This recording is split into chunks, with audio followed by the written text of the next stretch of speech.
Hi everyone, সবাই কেমন আছো? আশা করি সবাই খুব ভালো আছো, আর আমিও ভালো আছি। তো ওই দিন ছিল পয়লা বৈশাখ। পয়লা বৈশাখের সকালটা ঠিক আমার এইভাবে স্টার্ট হয়েছিল। আর তারপরে আমরা ব্রেকফাস্টের জন্যে সেই দিন স্পেশাল, যেহেতু পয়লা বৈশাখের দিন যে যেরকম করে তাদের সারা বছরটা সেরকমভাবে কাটে, আমরা ছোটো থেকে এটা শুনে এসেছি। তো তাই আমরা ভাবলাম যে একটু ভালোভাবে ব্রেকফাস্টটা করা যাক। তো সেই জন্যে আজকে আমরা আমাদের স্টাইলে স্যান্ডউইচ বানানো দেখে নাও। তো এখানে আমি স্যান্ডউইচ বানানোর জন্য নিয়েছিলাম সেকে নেওয়া ব্রেড, তার উপরে দিয়েছিলাম একটা চিজ, তারপরে শসা কুচি, পেঁয়াজ কুচি, গাজর, টমেটো আর ডিম সিদ্ধও করেছিলাম। তো ডিমটাকে আমি দিয়ে দিচ্ছি, ডিমটাকে স্লাইড করে কেটে নিয়েছিলাম, তো ওইটাই দিয়ে দিচ্ছি। তারপরে দিয়েছি লবণ, আর লবণ দেওয়ার পরে দিয়েছিলাম আমাদের বাড়িতে তৈরি ছিল ওই তোমার জিরে গুঁড়ো আর লঙ্কা গুঁড়ো। তোমাদের হয়তো আমাদের মতন হাসি পাচ্ছে এই স্যান্ডউইচ বানানো দেখে, বাট কিছু করার নেই, আমাদের বাড়িতে যা ছিল তাই দিয়েই আমরা করে ফেলেছি। আর আমরা প্রায় এগ রোল খেয়ে থাকি, তো এগ রোলের জন্য ভেজ মেয়োনিজ এনে রাখা ছিল, তো সেটাও আমরা ওপর দিয়ে একটু ছড়িয়ে দিচ্ছি। এরপরে আমি দিয়ে দিচ্ছি টমেটো কেচাপ, যাতে একটু টেস্টি লাগে খেতে আর কি ব্যাপারটা। তারপরে চাকু দিয়ে একটু ব্লেন্ড করে দিচ্ছি চারি সাইডে, তো যাতে ভালো লাগে খেতে। তারপরে বাস হয়ে গেল, মজা করে খাও। প্রত্যেক বছর বাড়িতে থেকে পয়লা বৈশাখটা পালন করা হয়, কিন্তু এবছরে আর পয়লা বৈশাখে বাড়ি যাওয়া হয়ে ওঠেনি। কিন্তু আমার বাবা সকালবেলায় ঘুম থেকে উঠেই আমাকে কল করেছে যে পারলে চলে আয়, আজকে দিনটা তো ছুটি আছে, তো আমি খাসির মাংস এনেছি, তুই খেয়ে চলে যাবি। এটা কি হয় বলো? তারপরের দিনই আমাকে চলে আসতে হতো, তো সেই জন্য আর যাওয়া হয়নি।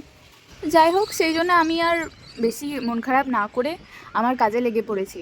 সকালবেলাতেই আমি ঘুম থেকে উঠেই এই দুধটাকে গরম করে নিয়েছিলাম, দিয়ে এখন গোবিন্দভোগ চালটাকে ধুয়ে ওটাতে ঘি মাখিয়ে দিয়ে দিলাম দুধের ওপরে, দিয়ে একটু নেড়ে নিলাম আর ওটাকে ঢাকা দিয়ে রেখে দিয়েছিলাম। আর এই যে এই দইটা আমি মাখবো হচ্ছে আমার চুলে, তার জন্য আমি 2 চামচ মতো দই নিয়েছি। আর এই তেলটা ভার্জিন কোকোনাট অয়েল দিয়েই আরও অনেক কিছু দিয়ে এটা বানানো হয়েছে, আমি পরে তোমাদেরকে সেটা বলে দেবো। আর এটা হচ্ছে রোজমেরি এসেন্স অয়েল, যেটা আমি ইউজ করে থাকি। তো এটাকে ভালো করে ব্লেন্ড করে নিচ্ছি, তারপরে আমি আমার হেয়ারে এটা লাগিয়ে দেবো। পাক্কা 30 মিনিটস মতো আমি রেখেছিলাম, দেন আমি স্নান করে নিয়েছিলাম। আর এই যে আমাদের পায়েসটা প্রায় রেডি হয়ে গেছে বলতে পারো। এটাতে আমি পরে কাজু, কিশমিশ, তেজপাতা দিয়েছিলাম। আর যেহেতু আমরা চিনি বেশি খাই না, সেই জন্য একটা জ্যাগেরি পাউডার আমাদের কাছে আছে, তো সেইটাই আমরা চিনি হিসাবে ব্যবহার করছিলাম। এটা একটা গুড়, তো এই গুড়টা আমি 2 চামচ মতো নিয়ে নিচ্ছি। আমার রুমমেট বলছে একটু বেশি করে দে, একটু বেশি করে দে, বেশি মিষ্টি খাবো, কিন্তু আমি বললাম যে না, আমি বেশি মিষ্টি খাবো না, অল্পই দিচ্ছি। তাই আমি 2 চামচ মতো দিয়েছিলাম। তো মোটামুটি মিষ্টি হয়েছিল, কিন্তু খুব যে বেশি মিষ্টি হয়েছিল তা কিন্তু নয়। গুড়টা গলিয়ে নেওয়ার পরে আমি এলাচ দিয়ে দিচ্ছি, এটা প্রায় হয়ে এসেছে, সেই জন্য লাস্ট বেলায় আমি দিলাম এলাচটা, তাহলে ফ্লেভারটা থাকবে এই জন্য। হাই এভরিওয়ান, কেমন আছো সবাই? আশা করি সবাই খুব ভালো আছো। সকাল থেকে আমি জাস্ট কিছু কিছু ক্লিপ নিচ্ছিলাম, যেগুলো যেগুলো আমি করেছি। আর হোম রেমেডিস আমি হেয়ারের জন্য কী কী অ্যাপ্লাই করেছি সেগুলো তোমাদেরকে দেখিয়ে দিয়েছি।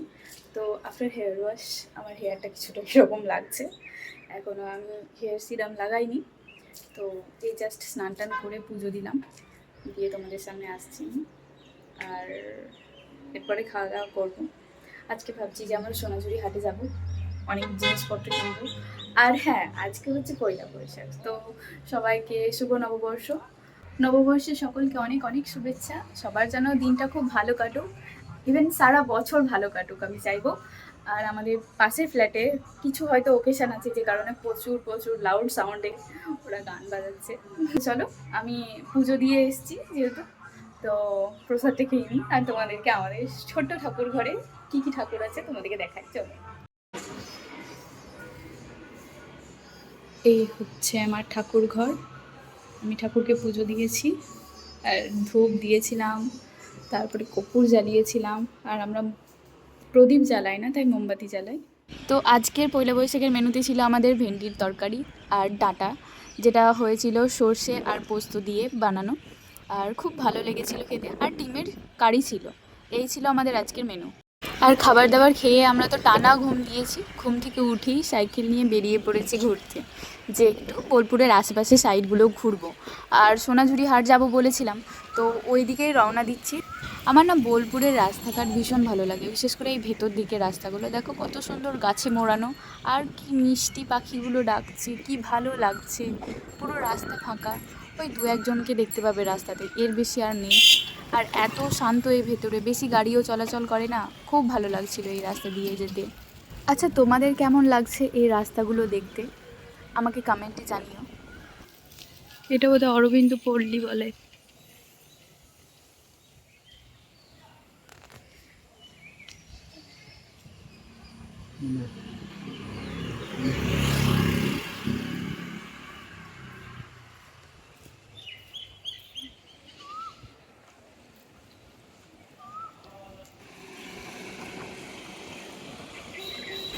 এই রাস্তাটা কি কেউ গেস করতে পারছো? আমাদের বিশ্বকবি রবীন্দ্রনাথ ঠাকুরের বাড়ি, রবীন্দ্র ভবন আছে এখানে। তো ওই রাস্তা দিয়ে আমরা এখন যাচ্ছি, খুব ভালো লাগছিল, একটাও মানুষজন ছিল না। আর এই সাইকেলটা কেনা হয়েছে বলে আমরা এত সাইকেলে করে অনেক দূরে দূরে যেতে পারি, কিন্তু যখন সাইকেল ছিল না আমরা তো হেঁটেই এই সব রাস্তাগুলোয় চলে আসতাম। আর এই বোলপুরের মতন রাস্তাতে হাঁটতে আমার একটুও প্রবলেম হয় না, বিশেষ করে বিকেলের দিকে। দুপুরের দিকে ওরে বাপরে কি রোদ থাকে, প্রচণ্ড রোদ থাকে, যে কারণে ইচ্ছেই করে না রুমের থেকে বেরোতে, তবুও কিছু করার নেই। তবে বিকেলবেলা হলেই আমরা বেরিয়ে পড়ি। রুমে তো প্রচণ্ড গরম লাগে, আর আমরা যদি বাইরে নাও যাই তো আমরা ছাদের উপরে চলে আসি, কারণ এত গরম লাগে। যেহেতু বোলপুর হচ্ছে লালমাটির দেশ, আর এত রোদের তাপ মনে হয় যেন মরুভূমি। এই যে এইবারে আমাদের বিশ্বকবি রবীন্দ্রনাথ ঠাকুরের বাড়িটা দেখতে পেলাম।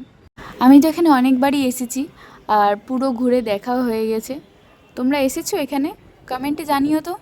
শীতের দিনে তো প্রকৃতির সৌন্দর্য কাকে বলে দেখতে গেলে এখানেই চলে আসতে হবে। এত রকমের ফুল এখানে নিয়ে আসা হয়, কি বলবো, প্রচুর সুন্দর লাগে, যেন মনে হয় স্বর্গতে চলে এসেছি। এত সুন্দর করে সাজানো হয় এই রবীন্দ্র ভবনটাকে।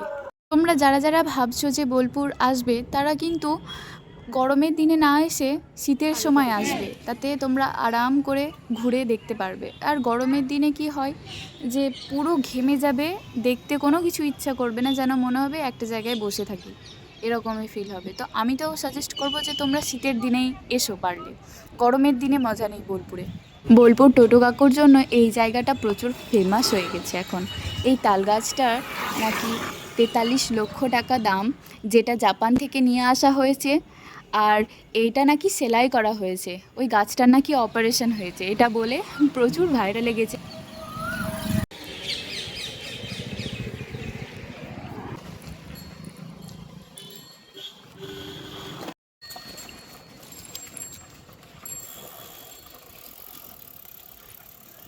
কি সুন্দর পরিষ্কার। যারা ভাবছো বোলপুর আসবে, কিছু চেনো না, স্টেশন থেকে নেমে না টোটোদের থেকে একটু সাবধান, ওরা তো ঝাঁপিয়ে পড়বে। আর ফার্স্টে কথা করেই তোমরা ওদের টোটোতে চেপো, না হলে তোমাদেরকে একদম লুটে নেবে পুরো। তোমাদের সাথে কথা বলতে বলতে দেখো আমরা চলে এসেছি সোনাঝুরি হাটে। এটা সোনাঝুরি হাট এখানে বসে না, এটার পরে বসে। তো এটার আগে যে মাঠটা আছে ওই জায়গাটাতে আমরা এসেছি। এত সুন্দর গ্রিনারি জায়গাটা, আমার তো বেশ ভালো লেগেছে জায়গাটা। আর এটা হচ্ছে আমার পয়লা বৈশাখের লুক, আমাকে কেমন লাগছে জানিও। হাই, এখন আমরা চলে এসেছি সোনাঝুরি হাটে, আর ওই দিকে হাট বসেছে, আর এটা একটা ফাঁকা জায়গা যেটা দেখতে পাচ্ছ, খুব সুন্দর। আমার তো বেশ ভালো লেগেছে জায়গাটা। আর এখানে অনেকেই ছবি টবি তুলছে, খেলাধুলা করছে। আমরা এখানে চলে এসেছি, এখানে নতুন নতুন পাতা গজিয়েছে বলে আরও বেশি গ্রিনারিটা বোঝা যাচ্ছে। বেশ ভালো পরিবেশ, শান্ত। তো চলো এখন আমি যাব সোনাঝুরি হাটের ওখানে, দেখি সোনাঝুরি হাট বসেছে কিনা। আজকে তো পয়লা বৈশাখ, আশা করি বসবে, নাও বসতে পারে, সবাই তো পয়লা বৈশাখ সেলিব্রেট করবে। তো চলো দেখা যাক। সন্ধে প্রায় নামবো হয়ে এসেছি, আমরা এখন যাচ্ছি সোনাঝুরি হাটের উদ্দেশ্যে। রেগিস্থানের মতন এখানে বালি, আর প্রচণ্ড গরম লাগছে। তো এখান থেকে ভালো বোঝা যাচ্ছে কাজুগুলো, কি সুন্দর কাজু ধরে আছে গাছে। কে হচ্ছে বুধবার, বুধবার এমনিতেই বোলপুরে সব কিছু বন্ধ থাকে। হ্যাঁ, সোনাঝুরি হাটটাও বসে না। আমার মাথায় ছিল না যে পয়লা বৈশাখ তারপরে বুধবার পড়েছে, তা কোনো কিছু বসেনি। প্রত্যেকবার, এর আগের বারেও এসেছিলাম, তখনও বুধবার ছিল বলে কিচ্ছু কিনতে পারিনি, এরকমই ফাঁকায় ঘুরে চলে যেতে হয়েছিল। আজকেও তাই। একটু এগিয়ে আসলেই এইদিকে দেখতে পাবে অনেক রিসর্ট আছে, ভালো ভালো রিসর্ট আছে। হ্যাঁ, এইদিকে সচরাচর খুব কমই মানুষজন আসে। আর ওই বাস স্ট্যান্ডের ওই সাইডে, স্টেশনের ওইদিকেই বেশি ভিড়, গ্যাঞ্জাম। আর এইদিকে শান্ত পরিবেশের মধ্যে তোমরা থাকতে চাইলে এই রিসর্টগুলো বুকিং করে নিতে পারো। বেশ শান্ত পরিবেশ থাকে এদিকে। বাজারটা এখান থেকে অনেকটা দূরে হয়, তবুও শান্ত পরিবেশে থাকতে গেলে এটা বেস্ট। আর খুব গরম লাগছিল বলে তখন আমরা একটা আইসক্রিম কিনে নিয়েছিলাম, যেটা আমি খেতে খেতে যাচ্ছি। তা পিসি এখানে আসলে এখানে নামে। আর এটা একটা কুটির, এটাও একটা রিসর্ট। একটু এগিয়ে এলাম আমরা, দিয়ে দেখছি এখানে একটা হাট বসেছে।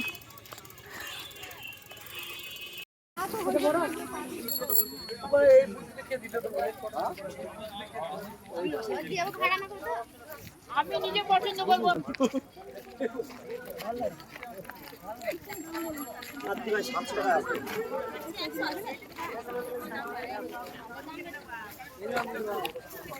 ভেবেছিলাম ওয়েডনেসডে বলে সোনাঝুরি হাট বন্ধ, কিন্তু আমাকে অবাক করলো যে এখানে সোনাঝুরি হাট থেকে একটু এগিয়ে এসে দেখছি এখানে সোনাঝুরি হাটের মতন হাট বসেছে সব, কত ভিড়। বাট এটা কিন্তু সোনাঝুরি হাট নয়। সোনাঝুরি হাটে কি বার্গেনিং করা হয়, কিন্তু এইখানে বার্গেনিং করা একেবারেই যাচ্ছে না। আর জিনিসপত্রের দাম প্রচুর বেশি বলছে, সেজন্য আমরা কোনো কিছুই কেনাকাটা করিনি এখানে। সোনাঝুরি হাট থেকে বেরিয়ে আমরা হাইওয়ের উপরে চলে এসেছি। এখন আমি সাইকেলটা চালাচ্ছি, আর এই দিক দিয়েই বোধহয় সিউড়ি যাওয়া যায়।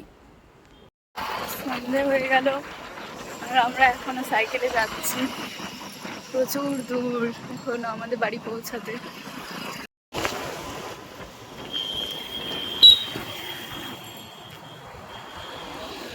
সব ডিপার্টমেন্টগুলোকে এইভাবে ক্রস করছি আমরা, প্রচুর দূরে। এখনো মেন রোডে উঠে গেছি, বাট এখনো অনেক দূর যাওয়া বাকি আছে।